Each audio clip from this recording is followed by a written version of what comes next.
Well, hello again, RT listeners, and welcome to another episode of RT Matters, a place where we have candid conversations about what matters most to respiratory therapists.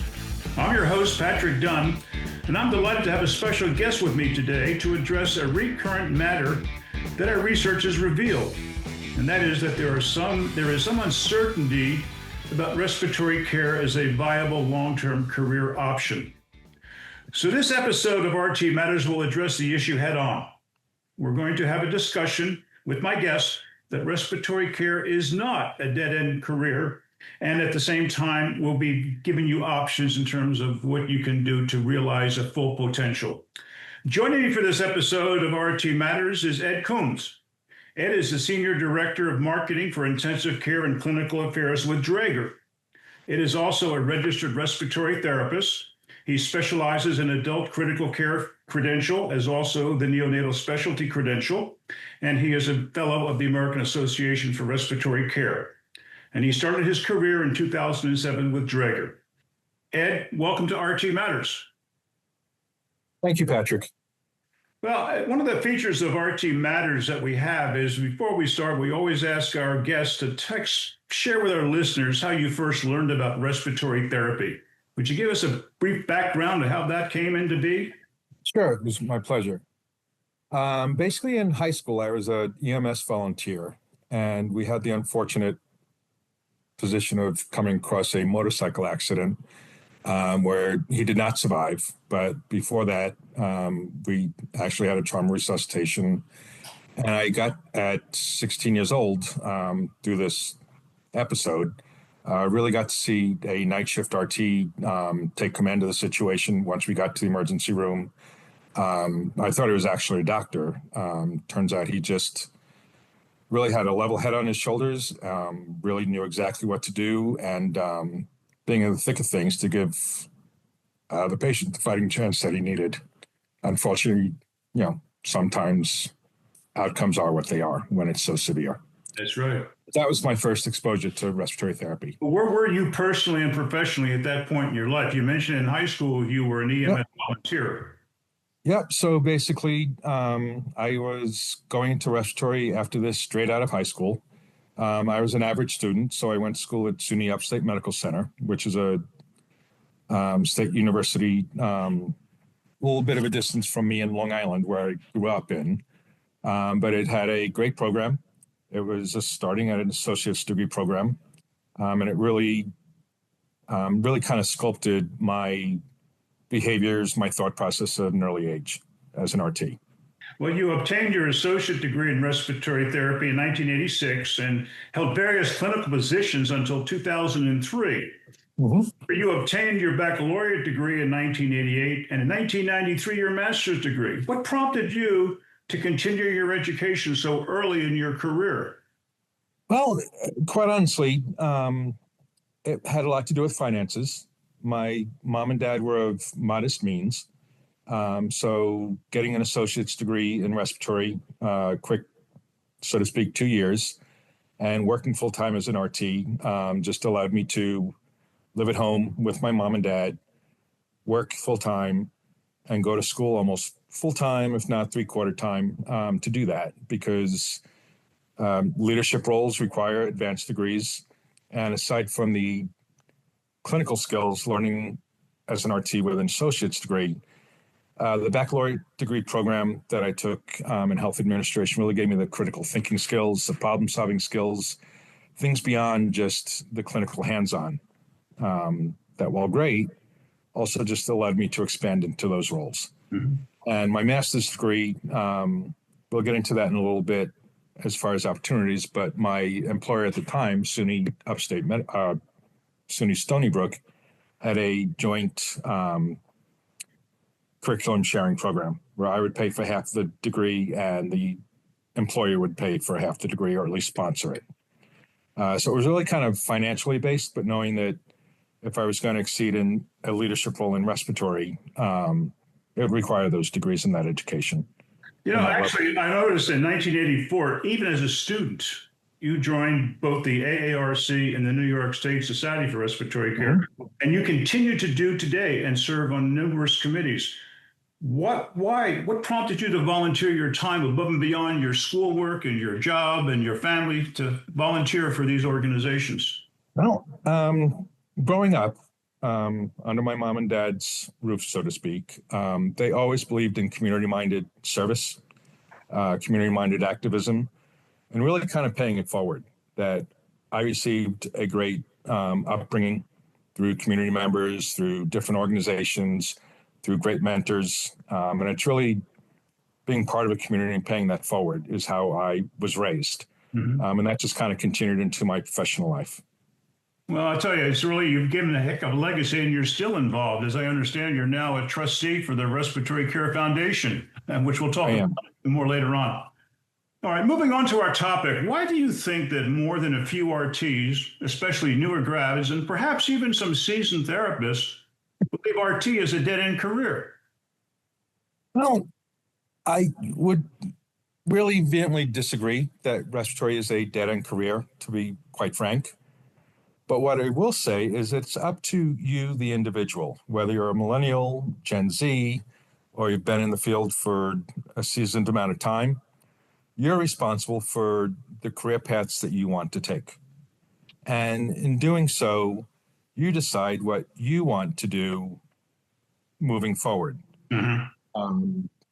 I've heard from a very good friend of mine who's a flight RT that the RT is the patient's best friend on their worst day. That's a good comment. I want to write that one down. That's right. Nothing. I use it all the time. To be honest, when you can't breathe, you don't have anything. Nothing else matters. Right. That's right. And if it's a first time or a first breath with a premature baby or someone at the end of their life, the RT is right there with them. And that's very rewarding. But again, I would say to each person that is thinking that RT could be a dead-end career, you've got to take the initiative to guide the way you want to be. Right. We'll talk more about that later, but a recurrent complaint that I've heard when we did our research is that many hospital respiratory therapists feel that they're underappreciated. And they're able to perform at the top of their licensed scope of practice. What have you seen in your travels and in your efforts in terms of what really generates a high interest rate in respiratory therapists working in the hospitals? That's a great question, Patrick. And I've been thinking about this question for a long time, and then I heard an expression yesterday. So the timing is fortuitous. That the nail that sticks out is one that usually gets hammered. And sometimes when you've got the responsibility of an RT, where it can be a high pressure situation, where sometimes it's taken for granted, emotions get high. And with bad outcomes, sometimes comes the finger pointing. What I would say to that is that we're all human. There's a lot of human interaction, and it takes a village to raise a baby or to get a job done. And I would think that a lot of hospitals, if they really want to see better appreciation, is that you become part of the team, that you don't just do the bare minimum and leave. You attend rounds, you contribute actively, you go out of your way to really be part of that intensive care unit. Quite the opposite of what they call quiet quitting, where you're disillusioned and you just go through the motions. And obviously that's another thing that sticks out that creates more disillusionment. Yes. And then with trust, being part of that team, the hospitals more and more, I think, as you adopt clinical practice guidelines that will allow you to assess, to treat, to evaluate, to titrate instead of just give my aerosol treatments Q4 and, I'll say sling nebs or be a neb jockey. Right. Really taking the time to provide quality care and do what we've been trained to do. One, it improves, therapist satisfaction. Two, the hospital will save money. And three, become more efficient. And we can practice at a higher level of care just by doing the things that we know are the right things. But it starts with rolling up your sleeves and putting in that time to be a team player. Let's talk about a few of the numerous career options. I wrote down before we had our conference about a dozen different career paths. Let's just pick a couple of them. What about critical care specialization? And you're certified in both adult and neonatal pediatrics. Yeah. And that didn't just happen. You obviously had something that guided you toward that. What was it that made you decide to go specialist? So when I was working at an academic medical center, I was both a staff therapist and a shift supervisor. And just by nature of applying yourself, being part of the critical care team, attending rounds when possible, physicians and nurses alike really came to depend on you. Where I think the best compliment I could receive is, "Oh, Ed, thank God you're here today. We really have this, or we really have that challenging patient." And that became the case in adult care areas, the pediatric ICU, the neonatal ICU. And it really became, I wouldn't say a badge of honor, but a source of pride, knowing that you've made a difference in the lives of your patients, and that the nurses and doctors that you work with come to rely on you. I'll take it one step further and say there were times where even the patient's families, where they're critically ill children or son or brother, mother, sister, their patient is on a ventilator for a long period of time, and you do get to know the families as well. And in the course of interaction with them, they do become very, not reliant, but very appreciative of the services that you provide. Especially today with patient-centered care, we want the family to be involved. In fact, some of the articles that I've seen about patient mobility, when the family is present, it's even more effective when the patient is on the ventilator and they started doing active mobility. Absolutely. One of the other areas that you had talked about was management and administration. And a lot of people say, well, I can do that. I'm a good clinician.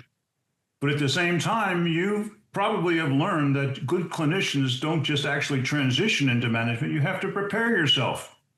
That's correct.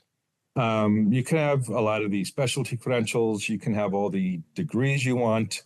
But management of people does take a certain amount of skill. And if that is a career choice that someone wants to make, I would definitely advise them to make use of some of the programs that the AERC has available, such as the Emerging Leaders Program. Right. My employer is a proud sponsor of that program. And it's really unique where a seasoned manager that's been successful is a mentor to someone that's a new and up-and-coming management person, or someone that seeks to get into management and supervision. And it's a really unique program that I think will well prepare some new people that are just getting into management for those roles. One of the other areas that's underserved that we did our research is the outpatient pulmonary rehab and chronic care for our COPD patients and our asthmatics, especially inner city children with asthma.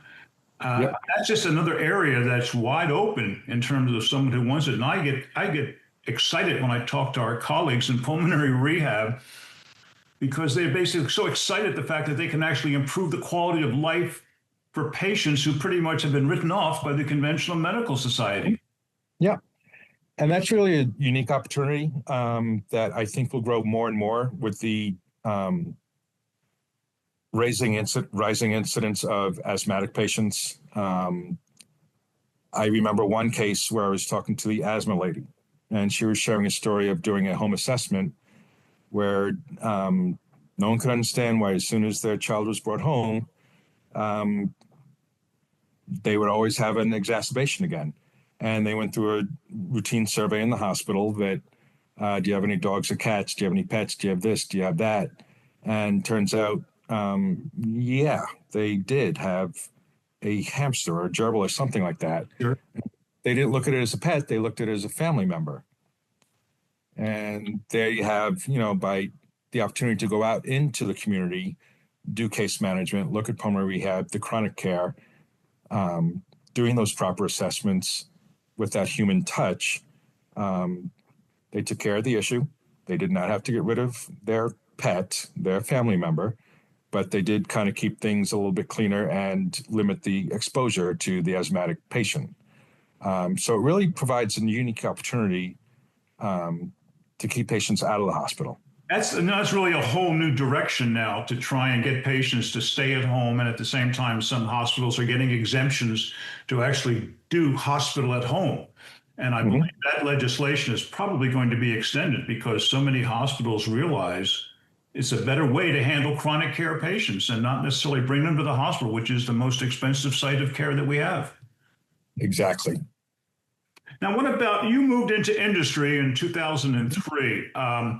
That's the transition. And I'll be honest with you, when I started moving into home care, people would say, well, you can't cut it, so you leave it. And at the same time, I felt I was serving a whole new patient population because of the development of sleep apnea treatment and long-term oxygen. And I felt that I was actually doing a better job on that side with patient care. How did you make that transition in from what you do right now with your clinical care? Yeah, well, to be honest, Patrick, I was always interested in getting into leadership and management within the hospital. But at the time, there were so many talented individuals that were similar of age and probably weren't going anywhere too fast. So if I wanted to make an advancement into something beyond the bedside care and supervision, I knew I would have to leave that current employer. So I first started at one company as the clinical application specialist, which is an educator doing in-services, clinical trials, and then moved into an opportunity of product management and marketing. All those skills that you learned probably when you were getting your graduate degree in Yes. business. See, so again, it's not so it all good respiratory therapy clinician. You don't just make that transition on the fly without preparation.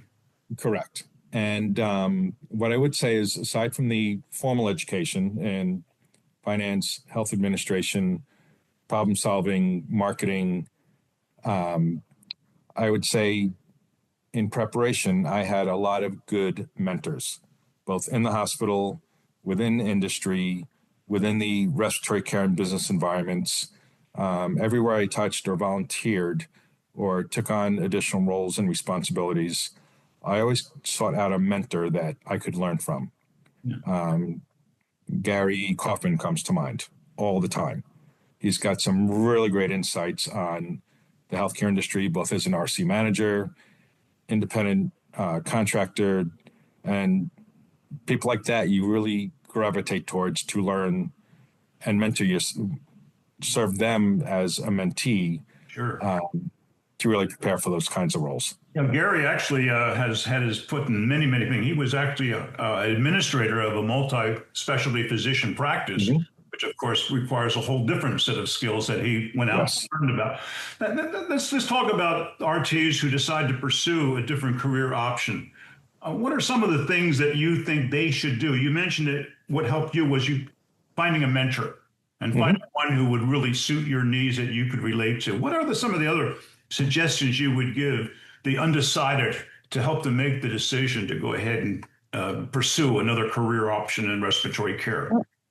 Well, there's plenty of people that will share their expertise. So if you have the opportunity, if you follow your passion, if it's education, if it's sales, if it's case management, safety, if there's someone that you could use to follow or shadow in those positions, take a day in life like they have the take your son or daughter to work day. Sure. If you can use that as an opportunity to shadow something that you're interested in, that is also always a great opportunity. The education requirements, know what you're getting into, that if you have to take a course, and it doesn't have to be, a formal college course, it can be a LinkedIn Learning type of course or anything along those lines online. But really know what the expectations are, both clinically and on a business end. If it's something related to a specialty clinical position, there's plenty of AERC specialty sections that specialize in group community chats through AERC Connect, whether it be pulmonary rehab, chronic care, critical care, neonatal care. The ARC Connect, that's Digest, and you can go back and they keep a repository of all Yeah. the posts. And they also, each one of those chat rooms has a library where Yes, they people do. willingly share, upload, and share their documents depending upon which of the sections that you're a member of. How about Right. taking the NBRC specialty exam? That was something that was new when it came out, and you jumped right on it. Yeah. One of the, I wouldn't say criticisms, but what someone is suspect to in industry is always, have you gotten out because you couldn't cut it as a clinician, Right, right. as you mentioned before? And I think it's a great way, whether you're in business or industry or even still in the hospital, to say, by evidence of these credentials and passing those exams, whether it be the adult critical care, neopeds, pulmonary function, sleep disorders, asthma education, it says you are the expert in that role. And you can be relied on to be an expert and have an opinion that will resonate, and continue to practice that at that clinical level through evidence-based practices. One of the syndromes that I saw is I want it now. And obviously, this career transition, as you pointed out, takes some planning. You have to Yes. have some thought process. You have to have a game plan. Mm-hmm. You need to be patient but persistent. And it's hard for some people to grasp onto that. And I need you to try and tell me why it is. I mean, that's just the natural evolution when you want to go up in the professional world. Yeah, that's a great question. And I kind of struggled with that one as we were talking about it. And if I could, at 58 years old, go back in time and talk to my younger self, I would say a few things as some guidance. One, be kind to yourself, because making mistakes is part of learning. It's not a failure. It is a process to learn by. It's not a life sentence. It's not even a setback. It's an opportunity to learn. And sometimes you might have to be knocked down a few pegs to get back up again. But if you have sight of where you want to be, have patience with yourself, find that mentor, network through the AERC or other professional organizations, and really put yourself out there and put forth the effort. What were some of the when you got involved early on in your career? One of the points that I make to others who talk to me when I got involved with the California Society and I realized that I knew one thing in one hospital, but all of a sudden I started seeing people from other hospitals and we started sharing commonalities, but also differences. So it was a good way to expand my horizons. Did you find that same thing when you started working with other people in other locations in this organization? Very much so. I thought initially, I work in an academic medical center. I'm practicing at the top of my game. I've got world-class physicians, world-class nurses, world-class therapists that I'm working with.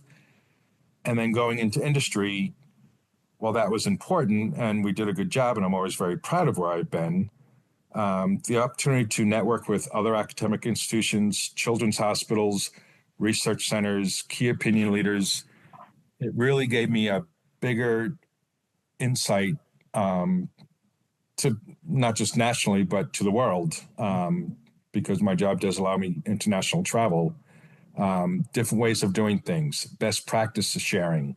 It really gave me a bigger global view of. I think that's important. You get a different perspective when you talk to other in the same profession, but yet I have noticed that even in a healthcare system, two hospitals in the same system, but yet they operate operationally different. They're just simply not the same culture. And I'm sure you see that all the time when you go in. Yes. And to that point, if people are feeling that they're a little discouraged or not appreciated, as we said before, I would look to change your environment. Sometimes it could not be you, the individual. It could be the institution that you're working at, because there is a lot of variety. The AERC has a great program known as the APEX program. Hospitals that have clinical ladders, opportunities to grow, commitment to professional development. If you're feeling burnt out, perhaps this is something you should be looking at. Again, you are responsible for your professional career, your professional growth, and look for those opportunities. If not at the hospital you're at, maybe the one down the road or across the state might be a better fit. And that's another advantage I found in working with the local affiliates of the state affiliates of the chapter of the AARC is that you find out from other people where the opportunities might be. So it's not just wasting your time going to conferences and going to meetings. You're actually sharing and you're becoming a team member of the own team of respiratory therapists in that community. Yes, I can't share the importance enough of networking. Networking is the right word. That's for sure. Yes. Now you also worked on some program committees in fact, you're still involved. And how do you determine what lecture subjects you're going to have? I know you all go to a meeting and you have a blank screen. And I always tell people when I give a lecture, give us your feedback, give information back to the program committee so next year they can give you the content that you want. And right. I just encourage that, but some people are reluctant to do that, and I just don't know why. Well, sometimes like I said before, the nail that sticks out sometimes gets hammered. That's right.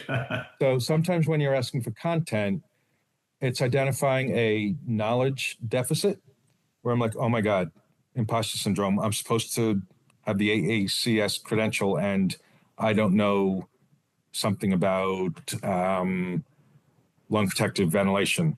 Right. So let's put that on the agenda. It's like, oh, why do we need that? So sometimes identifying areas of your own weakness can be perceived by others as just that weakness.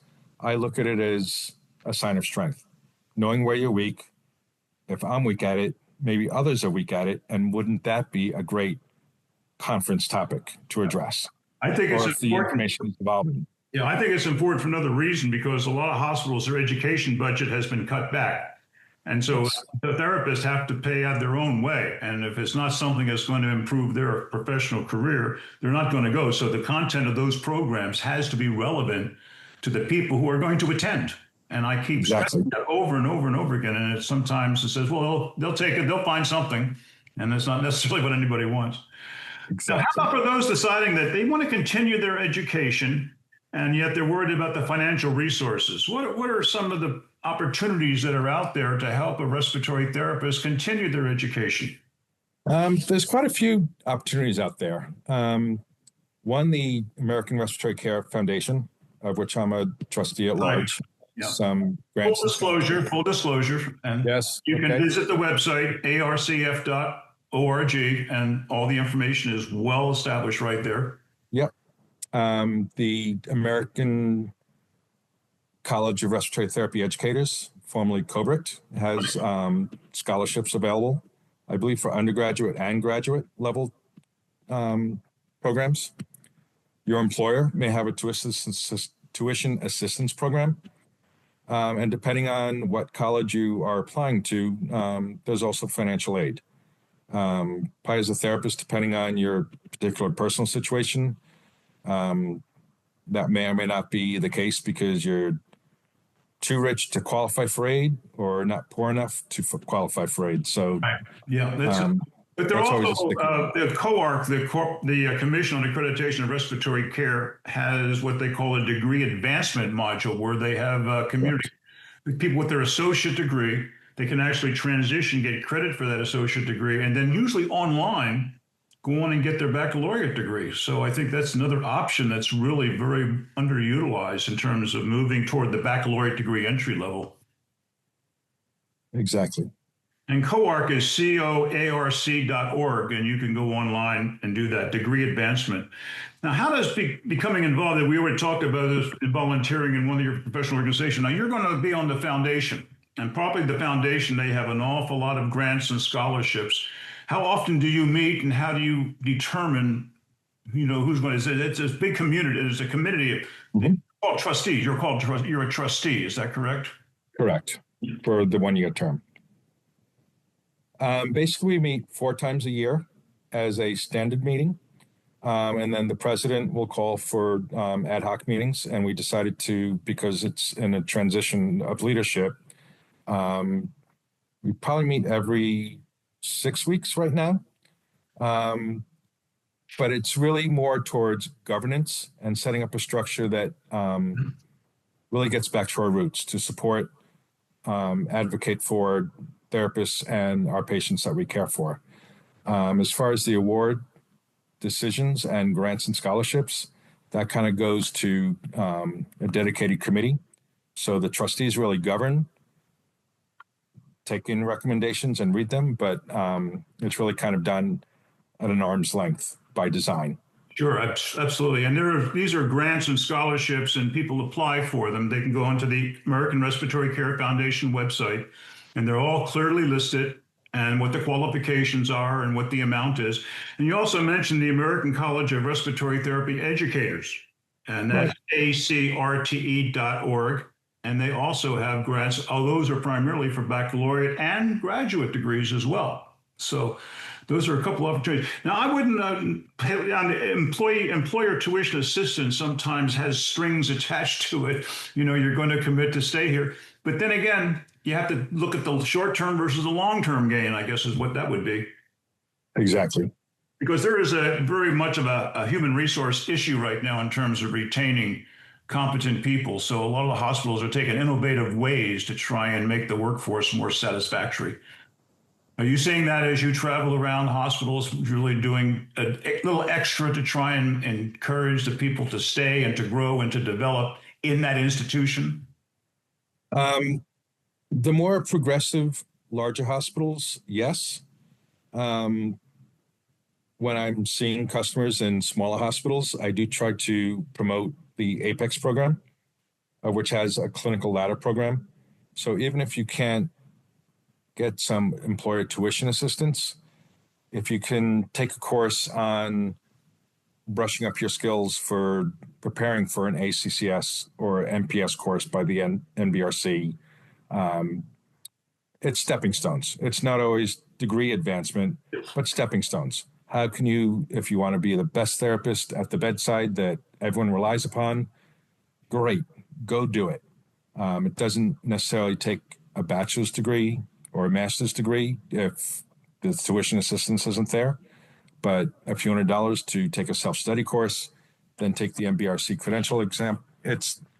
Sometimes it's all about baby steps, which was the case for me. Baby steps before you walk, and then walk before you run, and then before you leap. All right. And then you're flying. That's right. Well, we're going to wrap up here pretty soon. Any final thoughts in terms of those who persistently feel that respiratory therapy is not a viable long-term career option? First of all, let me disclose you and I are examples that indeed that it is a long-term career option. I, like you, got into respiratory care 2 weeks after I graduated from high school. So you and I share the same interest. I mean, it was just there. I'd like to think respiratory therapy found me because I wasn't a very good student either in high school. And I found out later on that you can actually get an awful lot when you teach yourself how to learn. Exactly. And quite honestly, that was the skill or the mindset that my respiratory professors at Upstate instilled in me. I'll shout them out: Carl Rosales, Joe Morphy, Bob Fluck, Joe Sorbello, Tom Hill, all gurus from respiratory care education. Yeah. They instilled in me that in 2 short years with an associate's degree in hand, you will be one of us, a professional. So start like it, treat it like it, because we're going to treat you like that. And we're going to have the demands and the expectations the same. Yeah, it was like you told me earlier. One of the things, and I know Carl knew him very well. He's the past president of the ARC. He said you were a student, now you're a peer. Exactly. And it's almost those 2 years are a blur, because I wasn't the best student. I was okay. Yeah. But I would say, again, to those therapists that are the naysayers that are saying it's a dead career, absolutely not. But you control your pathway. You do. You control your destiny. That's for sure. And that's the point I wanted to make. And on that note, we'll probably wind it up. And again, Ed, thanks so much for taking time. I know you're on the road all this week and you found time to squeeze in this interview.